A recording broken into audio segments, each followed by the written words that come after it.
Ótimo, então começamos aqui a gravação desse nosso encontro e eu vou então fazer aquilo que a gente tinha comentado na última aula, que é avançar nessa trajetória, assim, fazendo tudo de forma muito resumida, tá? Eu vou resumir, praticamente resumir metade do século XX aqui, não sei, vou tentar fazer isso em 20 minutos. Então, espremer mesmo bastante coisa. Claro que com isso a gente deixa algumas informações de fora, mas o objetivo é fazer com que a gente chegue nos dias atuais, no contemporâneo. Mas não dá para fazer esse salto, né, já que vocês terminaram o trabalho com a Ana Paula falando ali na era Vargas, não dá para fazer esse salto para falar de hoje sem mencionar pelo menos algumas coisas, né, que aconteceram nesse intervalo entre 1945.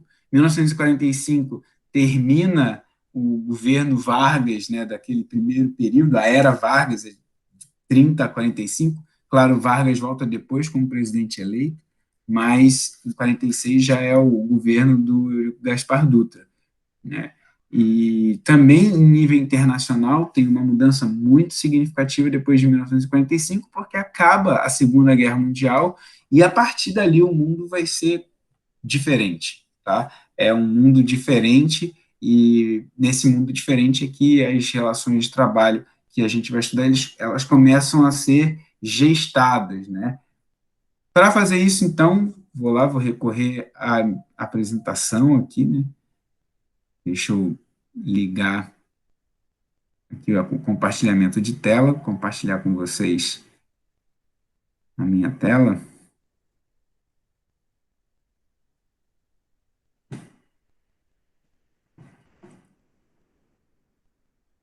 Legal. Então, já que está compartilhando aqui minha tela, eu vou seguir a mesma metodologia que a gente fez na semana passada, tá? Vou trabalhar com algumas fotos e vou também, né, colocar algum resumo assim dessas discussões. As fotos são interessantes até para, quem sabe aí a gente, né, acrescentar alguma coisa assim para o nosso repertório, para o nosso conhecimento. Mas o objetivo final é falar na globalização e nas relações de trabalho hoje, né? A gente na semana passada terminou falando ali em 1945, eu mostrei uma foto de Hiroshima, eu mostrei uma foto do Vargas, né? Vocês devem lembrar. E então a gente vai começar a falar depois, tá? Brasil e o mundo após 1945. 1945 a 1973, eu fiz essa delimitação, esse recorte, depois vou pegar de 73 a 89 e aí falar de 89 para os dias atuais. Então, eu escolhi quatro fotos para simbolizar esse momento. Alguma dessas fotos aqui vocês conhecem? Alguma dessas fotos aqui é familiar para vocês? Não, senhor, eu não conheço, não. Só acho que acho que é Nenhuma. aquela da rua ali. Tinha sido a do Fusquinha de cima, que tá em cima do Fusquinha, mas que é lá de São Paulo, se eu não me É, engano. Isso, essa aqui? eu acho que é de São Paulo, ela. Uhum. Mas legal que você já reconheceu o Fusca, né, cara? O Fusca é um símbolo, né? O Fusca era e eu acho que ainda é o sonho de algumas pessoas. O Fusca aqui, tem até uma A Kombi do aqui Fusquinha atrás, parece ó. que é na frente da fábrica da Volks. É isso aí, que fabricava o Fusca, fabricava a Kombi, né, a Volkswagen do Brasil. Muito bem observado. Mas essa primeira foto aqui eu reconheço. Essa foto aqui era improvável. Eu não acreditava assim que alguém reconhecesse, até porque vocês estão vendo possivelmente aí numa telinha, no celular, tal. Essa foto pode ficar um pouco pequena, mas ela tem muito a ver com a foto de baixo, que pode ser um pouquinho mais conhecido para vocês. A foto de baixo aqui é de um astronauta na Lua, né, cravando a bandeira americana na Lua, aqui, bandeira estadunidense, melhor dizendo, né, bandeira dos Estados Unidos. E a foto de cima, eu vou começar por ela então, já que ela é a foto mais desconhecida, né, tem algumas pessoas aqui, e é uma foto muito interessante que é de uma passagem assim histórica chamada o Debate da Cozinha. Debate da Cozinha que aconteceu envolvendo esses carinhas aqui, olha, esse senhor aqui e esse outro senhor aqui, né? Que era, então, o presidente, por assim dizer, né, da União Soviética, não é bem presidente o cargo, mas era o Nikita Khrushchev, tá? E aqui o Nixon, que era presidente dos Estados Unidos. E eles estão fazendo um debate ali durante uma feira, é uma exposição, tá?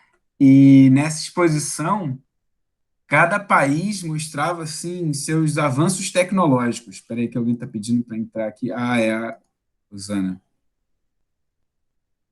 Vamos ver se ela vai conectar aqui.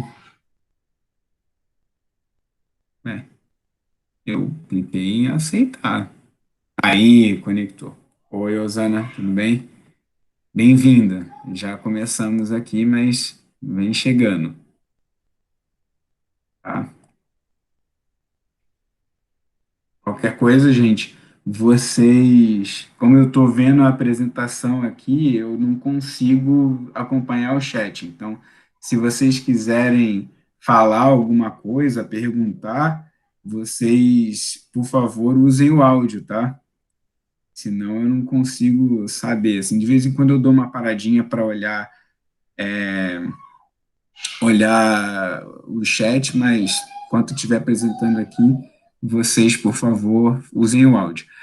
Então, aqui é o debate da cozinha. A gente está falando aqui, Osana, trouxe algumas fotos, certo? Algumas fotos para falar desse período de 1945 a 1973, estou repetindo aquela metodologia que a gente fez na semana passada. E aí eu estou falando dessa foto aqui, né, que está aqui na esquerda da tela, é o debate da cozinha, que foi em 1959, envolvendo dois personagens importantes nesse período, que é o Nikita Khrushchev, era primeiro-ministro, se não me engano, era o cargo da União Soviética, e o Nixon, que ele não era presidente ainda em 59, ele era vice-presidente, se não me engano, certo? Mas eles estão numa exposição onde existem produtos americanos sendo expostos na União Soviética, tá? E que era Estados Unidos e União Soviética nesse período? Eram dois grandes adversários, dois grandes rivais, os dois países que, de certa forma, podem se dizer vencedores na Segunda Guerra Mundial, os dois fazem parte do grupo que vence a Segunda Guerra Mundial e saem da Segunda Guerra como superpotências, superpotências militares, e eles passam a competir pela liderança mundial nesse período que ficou conhecido como Guerra Fria. E esse nome Guerra Fria era justamente porque esses países não entravam em conflito armado diretamente. Isso chegou perto de acontecer em algumas ocasiões, né? A primeira delas talvez tenha sido a Guerra da Coreia, no início de 1950, mas a mais grave talvez tenha sido ainda a crise dos mísseis, que aconteceu em Cuba já em 1963, se não me engano, certo? Quando os americanos identificaram que os soviéticos estavam instalando mísseis em Cuba, Cuba é bem pertinho dos Estados Unidos, e ali quase que deu um rolo severo mesmo, quase que os países chegaram às vias de fato e quase que o mundo entrou numa guerra nuclear. Mas como eles não entravam num confronto direto, inclusive porque eram superpotências, se fosse um combate direto entre eles, o mundo provavelmente ia deixar de existir. Então, eles concorriam em todas as outras áreas, em quase todos os outros setores. Inclusive, por exemplo, no desenvolvimento de bens de consumo. Então, essa exposição aqui, realizada na União Soviética, tinha o objetivo de mostrar produtos americanos que eram desenvolvidos para o ambiente doméstico, por exemplo. Então, aqui tem uma cozinha, a gente está vendo aqui, né? Uma pessoa aqui mostrando que é algum eletrodoméstico, tem dificuldade de entender se isso aqui é uma máquina de lavar, né? O que, que é? Me parece uma máquina de lavar. E os dois presidentes foram discutindo sobre essa cozinha. Então, imagina esse debate. O que contam assim, os relatos da época é que o presidente russo, o Nikita Khrushchev, né, o soviético, ele falava: ah, isso aqui Imagina, isso aqui os soviéticos fazem muito melhor, né? A gente tem muito mais tecnologia do que os americanos. E aí o Nixon falava, não, mas por outro lado, qualquer americano pode comprar isso aqui. E na União Soviética você leva muito tempo para comprar esses produtos. Então, desse debate, o que acaba, assim, que é interessante é que eles acabam tentando colocar o que seria o lado bom do capitalismo, no caso o Nixon, ou o lado bom do socialismo, no caso o Khrushchev, cada um tentando defender o seu ponto de vista. E não numa guerra, mas numa cozinha, que é uma coisa um pouco inusitada, né? Então, é um momento considerado assim bem ilustrativo da rivalidade durante o período da Guerra Fria. E o período da Guerra Fria, então, ele deixa assim grandes legados tecnológicos também. Aqui tem uma foto que talvez ilustre assim, um símbolo também desse desenvolvimento tecnológico, que é a chegada do homem à Lua, né? De fato, a chegada do homem à Lua é um feito estadunidense, inquestionável. É claro que a gente sabe que tem gente que diz que isso é uma farsa, mas a farsa é essa história. É claro que os Estados Unidos chegaram à Lua, coletaram amostras lunares, enfim, uma grande missão científica, mas antes disso, quem marcou mais gols nessa partida, por assim dizer, foram os soviéticos. Os soviéticos são muito importantes para a gente na área de telecomunicações, porque eles conseguiram desenvolver o primeiro satélite artificial, o Sputnik, foi lançado pelos soviéticos ainda na década de 50. Os soviéticos colocaram o primeiro ser vivo em órbita, que foi a cachorrinha Laika, e finalmente lançaram o primeiro ser humano à órbita, né? Lançaram para fora da Terra, que foi o astronauta Yuri Gagarin. Então, os soviéticos eles vinham ganhando todas as etapas dessa corrida até que, enfim, os Estados Unidos conseguiram finalmente essa primazia de pousar na Lua.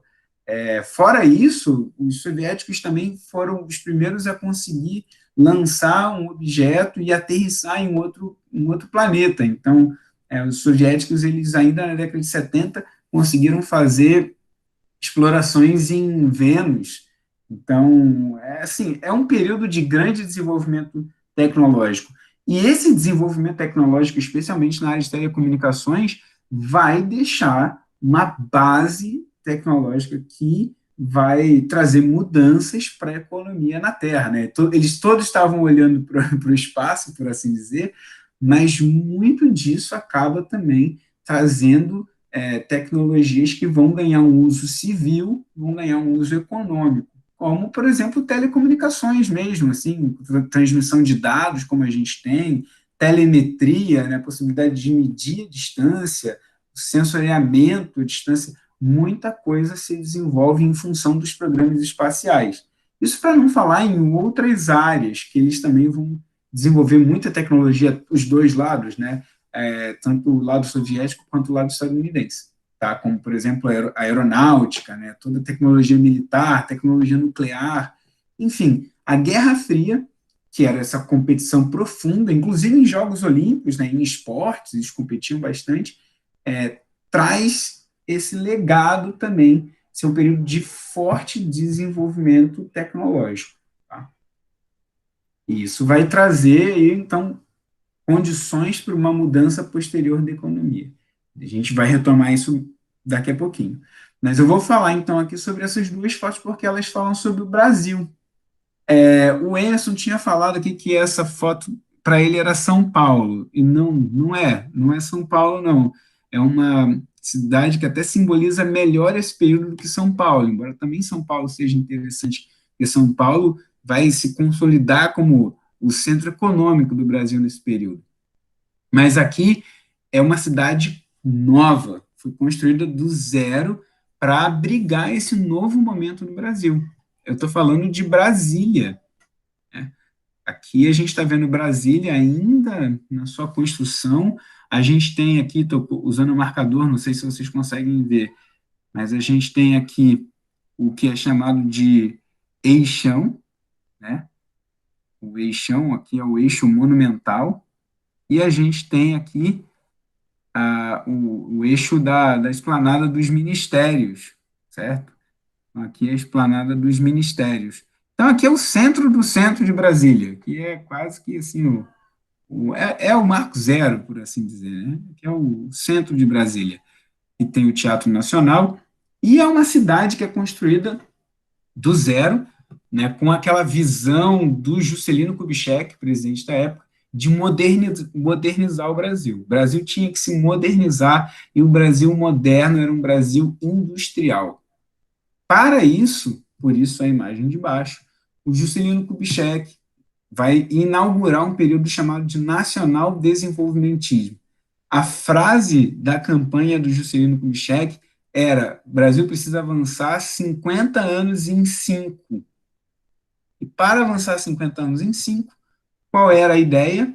Não era criar indústrias brasileiras totalmente do zero. A ideia era: vamos abrir a economia do país para empresas estrangeiras que já têm interesse, né, que já sejam grandes e têm interesse em explorar aqui o mercado nacional. Essas empresas vão vir para o Brasil, elas vão criar indústrias aqui, elas vão criar empregos no Brasil.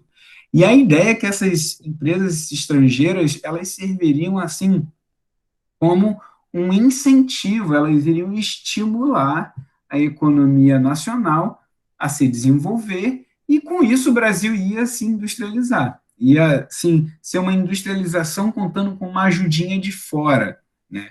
Então, isso é o chamado nacional desenvolvimentismo.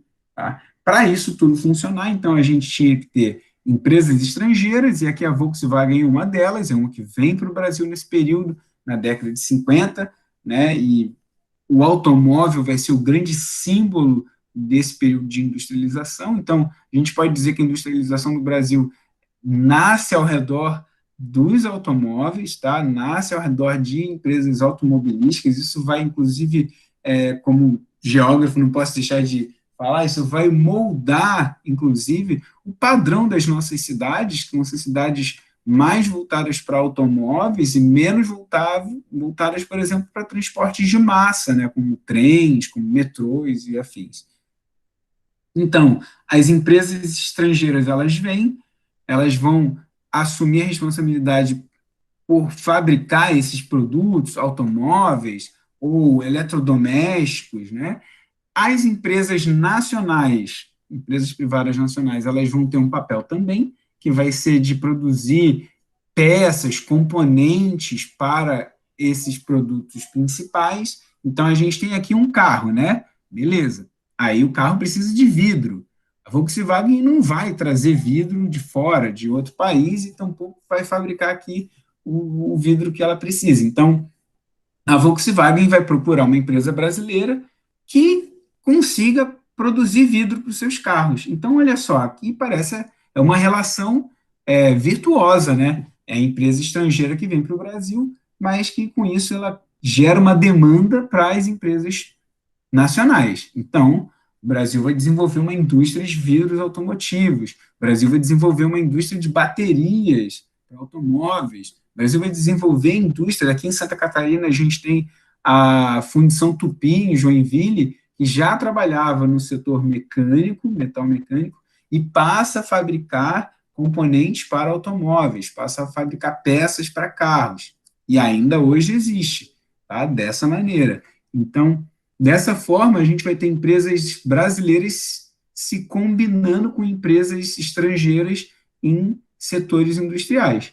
E por trás disso tudo, dando condições para isso tudo, vai estar o governo, né? Vai estar o Estado, por assim dizer, que vai ter indústrias de base, que vai, por exemplo, produzir, no caso do Brasil, aço, né, com a Companhia Siderúrgica Nacional, por exemplo, vai fornecer energia elétrica, vai ser o governo no Brasil que vai se responsabilizar por produzir energia para mover essas indústrias, né?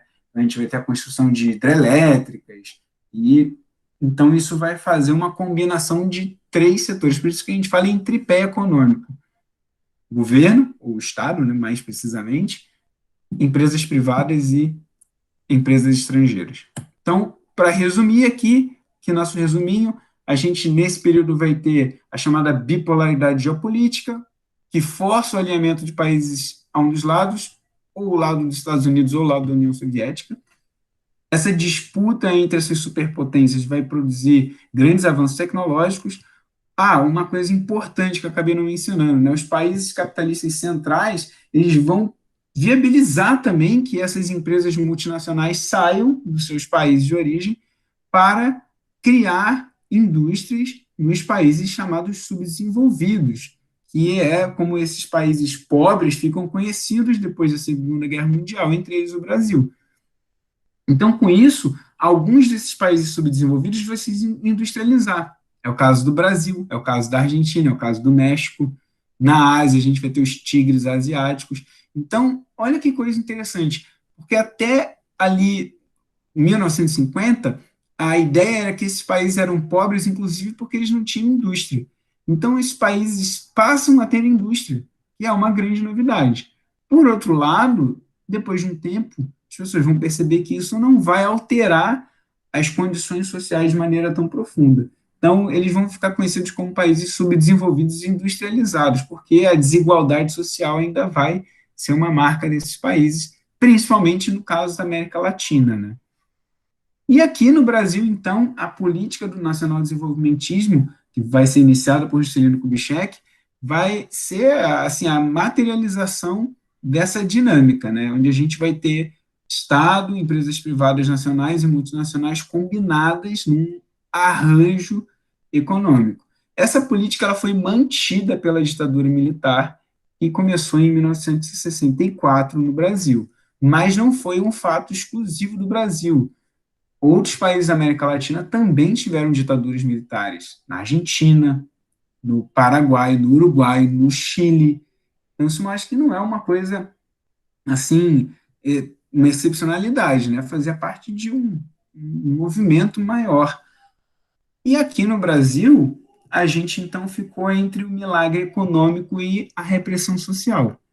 Porque o nacional-desenvolvimentismo vai trazer o crescimento econômico, de fato, né? A industrialização avança. Aqui a gente tem, na esquerda da tela, uma imagem da inauguração da ponte Rio-Niterói. É uma ponte enorme, não sei se vocês já tiveram oportunidade de conhecer. Eu, como morava em São Gonçalo, na Grande Rio, passava pela ponte Rio-Niterói algumas vezes. É uma ponte enorme. Então, ela mostra, assim, ela é um símbolo do progresso econômico. Opa, alguém conectou aqui, não, né? Alguém conectou. Ela é símbolo do progresso econômico do Brasil nesse momento, né? Então, a gente está vendo as pessoas aqui numa obra gigantesca. Por outro lado, esse também é um período de muita repressão social. Então, o que a gente fala é que o chamado milagre econômico, ele não chegava para todo mundo, pelo menos não chegava da mesma forma. A frase do ministro da Fazenda na época, que era o Delfim Neto, era fazer o bolo crescer para depois dividir. E o bolo nunca foi dividido. Só que, com a ditadura militar, as pessoas também não podiam reclamar, porque se reclamar era proibido, né? Era crime reclamar. Então, essa repressão social era, digamos assim, era a mão pesada desse processo de milagre econômico, né? Por isso que é um milagre bem entre aspas, porque, na verdade, foi feito em cima da exploração dos trabalhadores. Concretamente, para os trabalhadores, o que isso significou? Um período de forte arroxo salarial. Talvez seja uma palavra que hoje está meio fora de moda, mas se num primeiro momento, com o período do milagre econômico, que são uns anos ali entre 1969 até 72, 68 a 72, o Brasil cresce, né? O PIB do Brasil cresce bastante, e aí até as pessoas conseguem emprego, né? O emprego melhora, mas depois desse momento, os salários param de ser reajustados e a inflação avança muito. Então, as condições de vida das pessoas pioram bastante e as pessoas não podem reclamar, porque se reclamassem, seriam presas, seriam torturadas, seriam mortas. Né?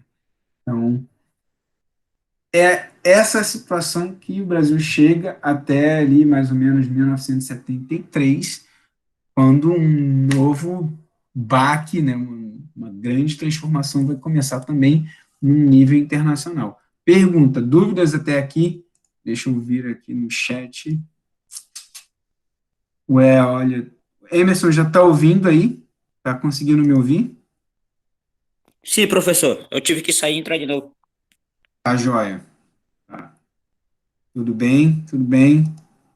Rosana, tudo bem aí?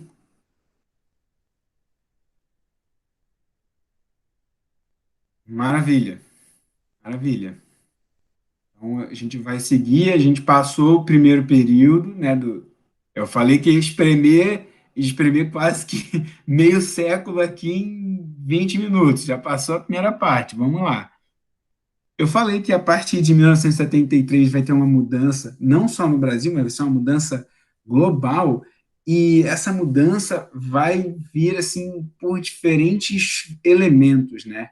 Um elemento muito importante é o que está retratado aqui na capa dessa revista Veja. Olha só, a revista Veja já existia nessa época, né? E ela diz assim: petróleo, uma arma decisiva na guerra. Ela é uma revista, essa capa de 1973, que foi um ano conhecido como o primeiro choque do petróleo. Primeiro choque do petróleo, por quê? O que aconteceu em 1973 foi que um grupo de países, onde esses países eram os principais produtores de petróleo em nível internacional, esse grupo de países se organizou numa entidade chamada OPEP, Organização dos Países Exportadores de Petróleo, e eles decidiram boicotar grandes compradores de petróleo porque eles queriam receber mais pelo petróleo. Eles chegaram à conclusão de que eles recebiam muito pouco por um recurso tão importante para a economia global, né? Então, eles passaram a boicotar Estados Unidos, Canadá, né, Inglaterra, etc. E o resultado é que o preço do petróleo, que era e ainda é a principal matéria-prima do mercado internacional, o preço explodiu. O preço do barril passou assim de US$ 1 para 8, US$ 10 em questão de meses. Tudo bem, se vocês acompanham um pouquinho o noticiário, vocês vão ver que hoje o preço do barril já passou de dezenas de dólares há muito tempo, né? Chegou até US$ 130 há alguns anos. Mas para a época, isso foi uma coisa assim chocante, porque todas as empresas estavam organizadas considerando que o preço do barril de petróleo seria US$ 1, significava gasolina, um preço acessível, petróleo é uma matéria-prima para plástico, para parafina, para gases, para um monte de coisa. E, de repente, o custo dessa matéria-prima de base explodiu. Então, isso foi colocando diversas empresas em grande dificuldade. Não só empresas, mas países também. E aqui no Brasil a gente teve reflexos do choque do petróleo. Tinha um professor de história que trabalhava no campo São José, se aposentou há alguns anos, o professor Romualdo, era meu colega, e ele falava, assim, lembrava na década de 70, né, ele fala de como é que ele era, ele tinha começado a trabalhar e tal, e ele disse que ele tinha um carro, isso ele me contava porque eu tinha um Chevette, né, assim que eu entrei na escola, ali passou uns anos, eu comprei um Chevette, foi meu primeiro carro, um Chevette 90, e ele falou, que ele tinha um Chevette também, que era 70 e alguma coisa, mas ele tinha o Chevette 70 nos anos 70, né? E eu tinha um Chevette 90, mas era em 2010 já. Pois bem, e aí ele dizia assim, não, e eu lembro que a gente tinha que abastecer o carro na sexta-feira, porque o posto de combustível fechava. O posto de combustível só ia abrir na segunda-feira de novo. Isso era uma situação que tinha a ver também com o choque do petróleo. Uma das formas de tentar diminuir o consumo de petróleo, já que o petróleo está custando tão caro, era fechar os postos de combustível, para as pessoas não terem combustível, para as pessoas não andarem tanto de carro. Então, olha só como é que isso acontece, como é que isso chega aqui no Brasil, e também vai acontecer a mesma coisa nos Estados Unidos. No Brasil, só para colocar assim, a gente tem uma outra mudança que é a partir da década de 70, a gente vai ter o desenvolvimento da tecnologia do motor a álcool, como uma tentativa de sair da dependência do petróleo, né? Então, o Brasil é um dos poucos países que consegue desenvolver uma tecnologia capaz de diminuir a dependência com relação ao petróleo. Mas isso não se torna, assim, a solução definitiva. Até hoje, nós somos muito dependentes de petróleo. Então, o choque do petróleo vai desestabilizar a economia global. Tá? As empresas vão começar a ver os seus custos crescendo e seus lucros diminuindo. Um outro lado, tem uma foto aqui muito importante, é uma foto do Brasil, e dessa vez já não estou nem perguntando para vocês, eu já estou falando, mas que mostra um período de greve. Olha, as pessoas aqui chega abaixo do salário de fome. O que essas pessoas estão fazendo? Elas estão protestando por melhores condições de vida. E essa é uma foto que fala sobre o novo sindicalismo. Novo sindicalismo vai ser esse ressurgimento do movimento sindical no Brasil, principalmente a partir de 78, ao redor do ABC paulista. Santo André, São Bernardo, né, São Caetano, são cidades da Grande São Paulo que têm indústrias, e ali o sindicalismo volta a aparecer e desafia a ditadura militar, enfrenta a ditadura militar, que inclusive vai ter, assim, um dos fatores que leva a ditadura militar a acabar é não conseguir controlar mais o movimento sindical, certo? Mas, de um outro lado, a gente tem também uma nova resposta política, e aí aqui está em inglês, mas eu vou traduzir para você, uma frase do presidente dos Estados Unidos, Ronald Reagan, que assume em 81, e ele está diante da seguinte situação, ele está vendo as empresas passando dificuldades, movimentos sociais protestando por melhores condições de vida, e ele vai trazer para a política aquilo que ficou conhecido como doutrina neoliberal. Ele é um dos grandes nomes do neoliberalismo nos Estados Unidos. E no discurso de posse dele, ele fala o seguinte: na atual crise, o governo não é a solução para o nosso problema. O governo é o problema. O que ele quer dizer com isso? Na visão neoliberal, o fato de os governos terem atuado no período anterior que a gente viu como agentes econômicos, né, os governos estavam lá. Eu falei para vocês que no Brasil os governos é que criavam as indústrias de base. No Brasil, os governos que criavam, foi o governo que criou a legislação trabalhista, que criou, por exemplo, a previdência social obrigatória, seguro-desemprego, a estabilidade no emprego que existia no Brasil até a década de 70, você não podia ser demitido, né? O FGTS, na verdade, que hoje quem tem carteira assinada tem direito, o FGTS foi criado para acabar com a estabilidade no emprego, porque na CLT, se você trabalhasse mais de 10 anos, se não me engano, me falha a memória, 10 ou 12 anos, mas se você trabalhasse por um longo período numa empresa, você só poderia ser demitido depois se fosse por justa causa, você não podia ser demitido assim de repente, né? Mas para os neoliberais, quando os governos fazem isso, o que eles estão fazendo? Eles estão atrapalhando a economia. E como havia uma crise econômica muito grande, qual era a solução para os neoliberais? Era tirar o governo da economia. Tirar o governo da economia vai significar principalmente duas coisas: privatizar serviços, então vender serviços que eram feitos por empresas públicas, por assim dizer, né? E aí eu posso citar algumas aqui no Brasil. A privatização no Brasil vai ser mais forte a partir da década de 90, tá?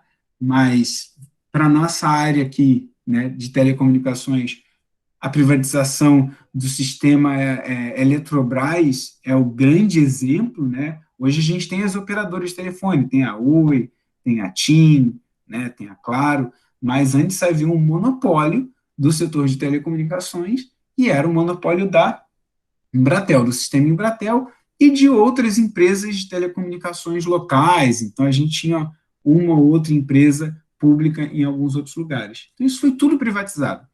A partir o neoliberalismo no Brasil vai chegar um pouquinho depois, em 90, e aí vai ser assim, vende tudo, privatiza tudo, porque o governo não tem condições de manter essas empresas. Qual é a segunda medida neoliberal para tirar o governo da economia, desregulamentar ou flexibilizar, como eles gostam de falar, flexibilizar leis trabalhistas, reduzir legislações trabalhistas para que o mercado dê conta de encontrar as melhores soluções para trabalhadores e empresas. Essa é a visão neoliberal, certo? Então, novamente, aqui passando por um resuminho, rapidinho, a gente vai ter crises sucessivas, crises econômicas sucessivas, que levam o sistema econômico a buscar a redução de custos com matéria-prima, petróleo, com força de trabalho. Uma coisa importante é que vai crescer nesse período a automação na produção, então indústrias vão adotar cada vez mais soluções para tornar suas produções automáticas e não depender de pessoas, né? Porque na visão deles, pessoas são mais caras e pessoas fazem greve, né? Pessoas param de trabalhar e reclamam, enquanto uma máquina não faz isso. A máquina você troca e acabou. Então, as instituições sindicais também vão ser desestruturadas e a informalidade começa a crescer. Começa a crescer o emprego sem carteira assinada, como a gente fala no Brasil. Nesse período vai surgir a doutrina política denominada como neoliberalismo, e aí o Reagan estava ali exemplificando isso. Para os neoliberais, o governo atrapalha as relações econômicas, enquanto o mercado poderia se autorregular. Os governos neoliberais realizam privatizações de serviços públicos e buscam reduzir leis trabalhistas. E, por fim, grandes multinacionais se convertem em empresas globais. E elas passam a atuar em escala planetária, com poderes equivalentes ao de países, ou até maior do que alguns países. Então, lá quando eu falei do nacional desenvolvimentismo, estou passando muito rápido, eu sei, mas eu estou tentando resumir mesmo, eu mostrei a Volkswagen. Volkswagen criando uma indústria no Brasil. Quando a gente chega no final da década de 80, a Volkswagen é uma empresa global. Volkswagen opera no mundo todo. E pode acontecer de uma fábrica na Alemanha produzir automóvel para o Brasil, mas pode a fábrica no Brasil produzir automóvel para a Alemanha, ou produzir automóvel para um outro mercado, né? Pode produzir automóvel para a África, produzir automóvel para a América. Enfim, essas empresas vão atuar globalmente. E elas vão ser tão poderosas que elas vão ser capazes até de às vezes, pressionar governos para atender suas necessidades. Hoje em dia, uma fábrica como a Volkswagen, se ela diz assim, olha, eu estou fechando minha fábrica no Brasil, eu vou embora, cara, os governos vão atrás na hora, assim, o que vocês precisam para não sair do Brasil, né? Então, o poder dessas empresas é um poder gigantesco. Elas têm uma arma poderosíssima, a arma do dinheiro, né, que faz que os países, às vezes, fiquem reféns dessas empresas. Enfim, gente, vou falando bastante, mas finalmente cheguei nos dias atuais, né? Esse resumão, finalmente chegamos aos dias atuais. E aí eu selecionei mais 4 imagens. E também, em função do tempo, não vou nem passar aqui para as perguntas para vocês, eu vou só falar aqui rapidinho assim, o que cada uma é.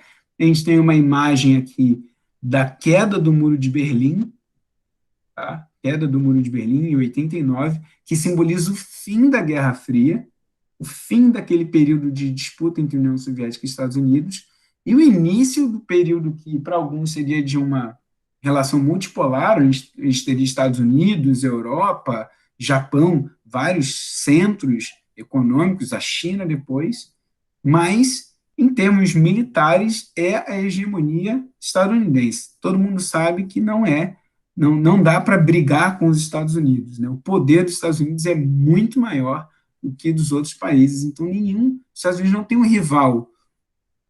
Aqui, ao mesmo tempo, após esse período, a gente vai ter a entrada da China na economia de mercado, a entrada assim, decisiva da China na economia de mercado. Ao passo que hoje, em 2020, a gente começa a ver a China, começa a ver a economia chinesa encostando na economia americana, e isso gera preocupações nos americanos também. Né? Os estadunidenses eles ficam muito preocupados porque a China vai ganhando cada vez mais influência no mercado internacional. Porém, em termos de trabalho, A realidade hoje é marcada por duas coisas. E aí são as imagens de baixo, né? Se aqui, de um lado, a gente pode falar assim, numa economia global, cada vez mais globalizada, qual é a realidade dos trabalhadores nessa economia globalizada? Primeiro, o crescimento do setor de serviços se torna mais importante do que a economia industrial, tá? Então, no caso do Brasil, e aí isso é o que eu estou mostrando aqui com essa imagem, que é de uma greve, uma paralisação dos entregadores de aplicativos de comida em São Paulo, uma imagem bem recente, mas quando a gente fala que o setor de serviços se torna mais importante, é porque esse setor hoje, inclusive, absorve mais trabalhadores do que a indústria, né? E de um outro lado, isso não significa que a indústria hoje não tenha seus trabalhadores. Só que muitas vezes as condições de trabalho são precárias. Nessa conjuntura de mercado global, nós às vezes acabamos até consumindo produtos que são fabricados em realidades que a gente desconhece.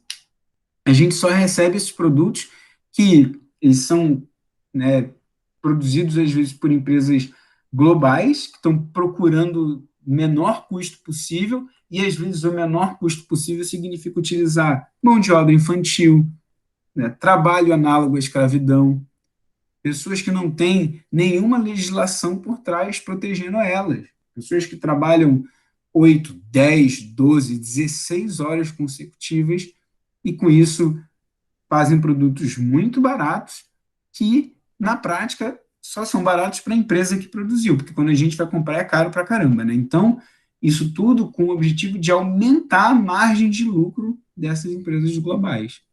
Essa é uma realidade do trabalho no final do século XX e no início do século XXI, onde estamos.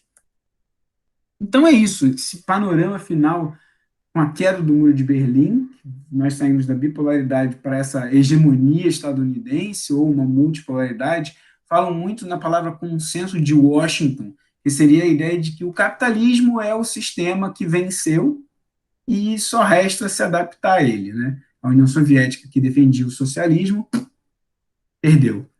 Mas a gente vê o avanço da China sobre o mercado internacional, uma forte expansão do setor de serviços e não tanto do setor industrial, tá? Então a ideia de que um país desenvolvido é um país industrial, ela vai ficando no passado, ela hoje é uma ideia ultrapassada, né? Os países mais desenvolvidos são prestadores de serviços tecnológicos, né? Inclusive para a nossa área, isso é bem evidente, a gente lida com produtos de telecomunicações, mas os países líderes em telecomunicações não são os fabricantes, né? Os líderes em desenvolvimento tecnológico, às vezes, são lá os Estados Unidos, Coreia, e a fabricação dos componentes muitas vezes está na China, né? Ou em algum outro país, né? Que não produz a tecnologia. Embora a China também esteja cada vez mais produzindo tecnologia no setor, uma vez a gente pode ver a discussão que tem hoje sobre o 5G, né? Quem é que vai dominar o mercado de 5G no mundo? E um avanço da superexploração do trabalho também. Uma característica desse tempo em que o neoliberalismo vai se tornar muito forte, né? Vai se tornar assim a política dominante no Brasil também. Perguntas, pessoal? Quero saber se tem alguma dúvida. É Ao aqui. senhor, professor. Não, professor. Nenhuma? Não. Tá. Eu queria, então, propor para a gente, assim, ó, estou tentando britanicamente cumprir o horário, porque são 20 horas agora, né? E meu compromisso com vocês é a gente trabalhar 1 hora de maneira síncrona, 1 hora aqui junto, assim. Então, com isso, eu terminei de falar, assim, praticamente tudo que eu tinha para falar de aula. E eu queria, então, trabalhar com vocês duas coisas. Queria trabalhar com vocês uma pesquisa pequena para cada um, tá? Vou dividir aqui entre cada um de vocês, para vocês pesquisarem, vou voltar à apresentação para mostrar, um dos regimes de trabalho atuais. Então, a ideia é a gente fazer uma pesquisa sobre formas atuais de trabalho. Então, nós vamos pesquisar e definir alguns dos seguintes regimes de trabalho. terceirização, pejotização, trabalhador informal, o que é o trabalhador informal, e que é o sistema de venda direta, o que seria uberização, o que as pessoas chamam de uberização. Então, eu separei aqui, né, algumas das formas atuais de trabalho. Opa, tem alguém aqui conectando aqui. Luiz. Então, eu separei aqui algumas formas atuais do trabalho, assim, dessa dinâmica atual. E eu queria distribuir entre vocês, cada um ficar com um tema, para dar uma pesquisadinha ao longo da semana. E na próxima semana, cada um apresentar o que é cada um desses pontos, tá? Uma apresentação simples, assim, uma coisa assim de 5 minutos. Falar terceirização. Terceirização é isso, começou no Brasil dessa forma e ponto. É isso aqui. Tá? O que seria pejotização? Por aí vai. Podemos fazer assim? Posso dividir aqui os tópicos entre vocês? A Luísa entrou agora Pode, aqui. professor. Posso? A Sim, Luísa, professor. eu não conheço, né? A Luísa tá chegando agora aqui e já entrou na fogueira. Já entrou aqui, Eu posso pegou ficar com a o primeira, tá, ganhador. professor? Tá bom. Terceirização. Tá, eu vou dividir aqui no chat, então, aqui entre vocês. Tá? Peraí, eu vou até parar a apresentação aqui para a gente usar o chat.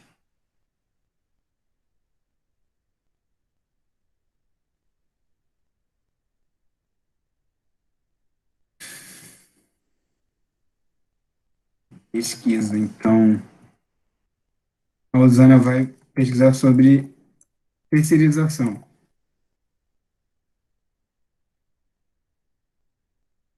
Luiz, tudo bem. A gente está gravando aqui, então você vai poder depois pegar e ver a gravação, tá?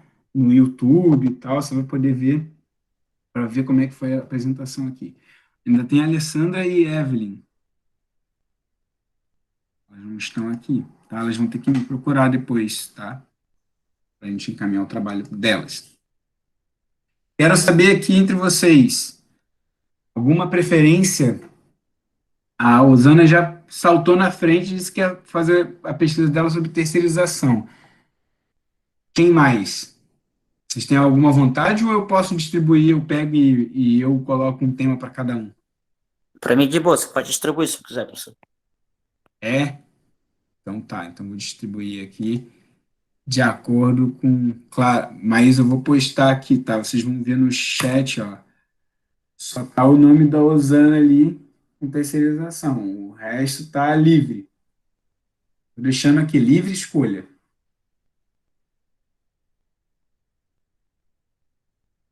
Ô, professor, Oi, eu faço trabalho informal. massa. Eu vou fazer o trabalho informal. Luiz, posso colocar no Cigar assim e também posso colocar no grupo da turma do WhatsApp, tá? É porque eu achei que todos estavam no grupo do WhatsApp, então nem me preocupei em colocar no Cigar, mas posso colocar também no Cigar, assim. Então, Emerson, sobre, desculpa. Quem eu?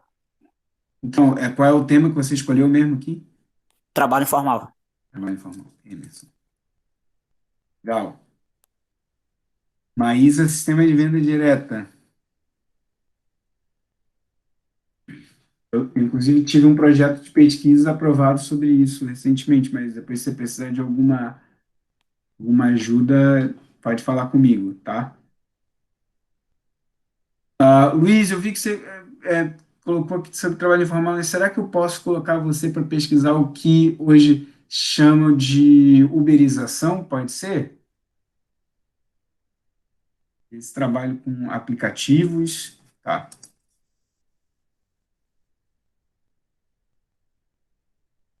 Bom, ficamos aqui com a chamada pejotização livre, né?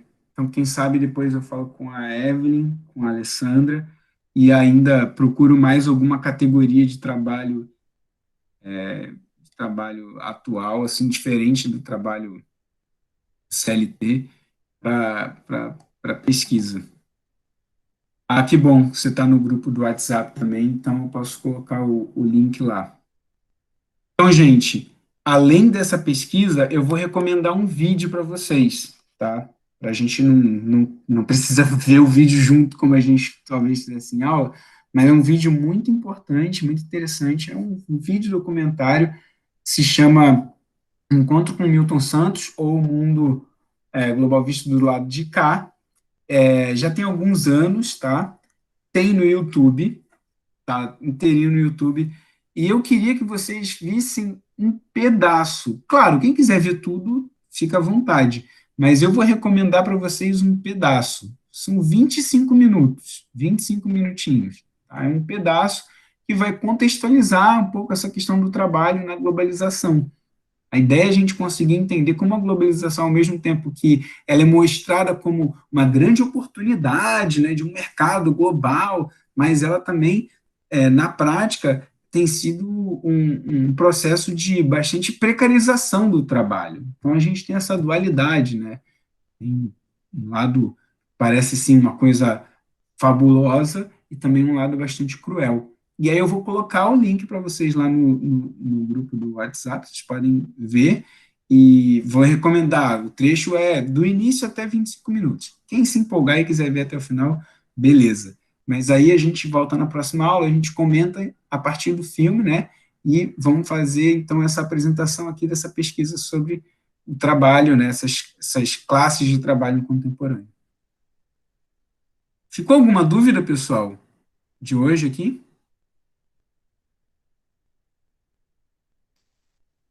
Tá, então tá bom. Então, se vocês não tiverem mais nenhuma dúvida, nada para perguntar, vou parar aqui a gravação. Sei que